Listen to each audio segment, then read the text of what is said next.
Now see this. As I open my eyes, there are objects and movements all around me, to which I give name and form. And with that, I engage. I engage with formulation, activity, and there is knowledge and understanding. If, however, I restrain the mind from reaching out, the objects and movements in the world remain as no things or no thing. That is to suggest that when there is no thing, when I give name and form, then things are possible. This state of restraint in the land of nothing, the state is called Zen. And Zen is possible only while nothing exists. They who overcome themselves, they who have overcome themselves, not the ones who are normal, well-adjusted, well-behaved, always do the right thing. They who act from their own structure, they are possible to realize the self. The self, or the I that sees the state of Zen, that I is referred to as Zen Master. Now, I think I said this before somewhere. From mindfulness, we move out into the world, and there is activity. And then the way back is what we talk about superstition.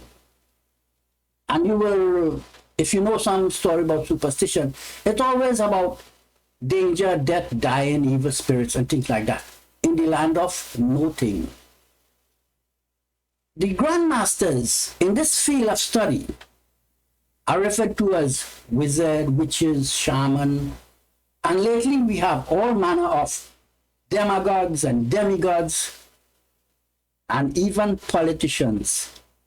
They know how mind works, how we go out, how we come back, and they know how to go get you out and keep you out, like capturing the mind, we say, huh?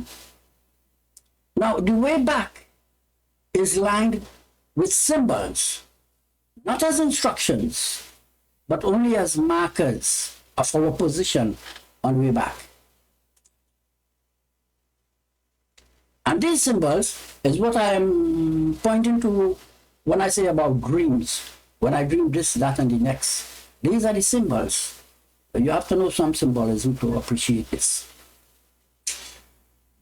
Anyway, in one dream, where there was 3 cats, where one drowned, my father drowned one cat after a battle left, and one cat went into the ground.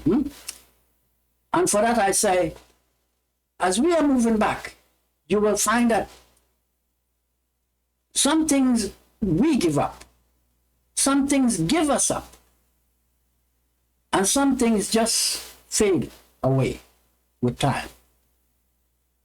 When you know how this is true, then you will be free of everything. Now, I relate some of my dreams in the last while. You will see what I mean. Huh?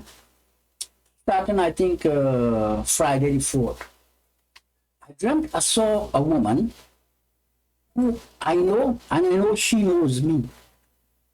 She was well placed, had a good position in life and all this. And now she looks like a beggar, a street person. She doesn't understand anything around her. She wasn't like in a squat position down, right? So I went there in a squat position before her and I held her hand. And I looked into her eyes, she looked at me. She didn't speak and I didn't speak. And then there is a woman passing, and I know she knows us and we know them. And I called out to her and I said, hey, come and say hello to this woman. But she just kept going. Now see,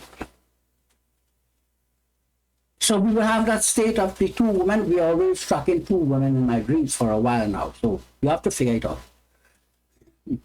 Now, in one dream, I'm in a restaurant, like a fast food stand. I had a meal place in front of me, and I see bunches of human hair on the counter. And with my left hand, I'm rolling them out. Huh? And I was sweeping out the hair, we said, with my left hand. Left hand too has to be identified from past stories. Then I dreamt I'm at a Hindu religious service. We sit on the floor for a religious service, right? But I sit with my legs going straight out, feet pointing towards the priest, we'll call him that. And a woman said to me, hey, don't sit with your feet pointing towards the priest. And I said, sorry, I can't help that because I have bad hip and bad legs. So that ends that. Then I dreamt I am like at a workplace. I'm a very high scaffold. I was probably sitting, my legs are out, and my boots, my work boots, just fell all the way down. It was a good way up I was. And I thought, hey, if this falls on somebody's head, it might be a little bit uncomfortable, you know, if not hurting. Then, let's see now, I dreamt I am in a subway. And lots of people moving in all directions, like a busy subway station. And I am smoking a cigarette, and I thought, hey, we are not supposed to be smoking in the subway, underground. But I see there's ashes in many places. And I put out that cigarette. And I'm trying to find my way out. But I don't know, each direction is a different bus taking us to where we should go. But I don't know where to go, as in all my dreams. I never know what direction to go. So by the time I look around, I realize I was out of the central station. If I wanted to go back in, I will have to pay again. I said, never mind that. I see one stairs where people are going out. I came out. And then I am standing beside Ma. And she just kind of fell. Just go down. And I pick her up. And then I was on the bus. I got on the bus, still with no idea where I'm going.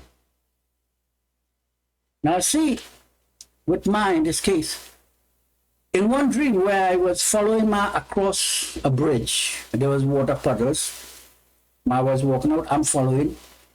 And I said, how do you know where to walk?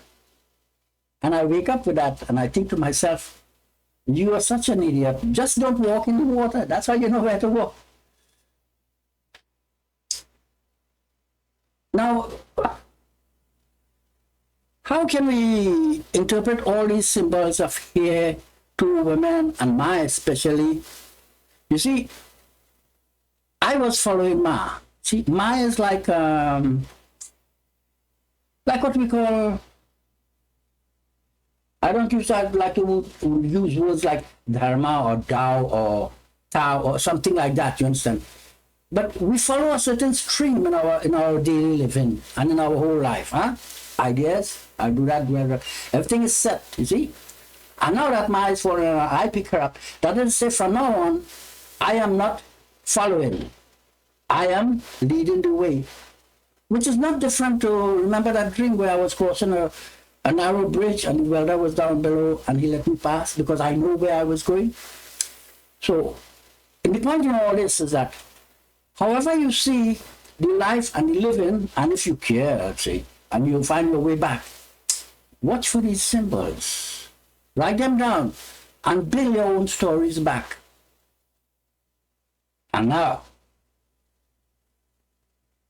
I don't want to put too much to this, but let's just say you are not so affected by the movement and activities in the world. This is what we call, what name do you call it? I am Atin, Raj, Indra, Nath, interpreter.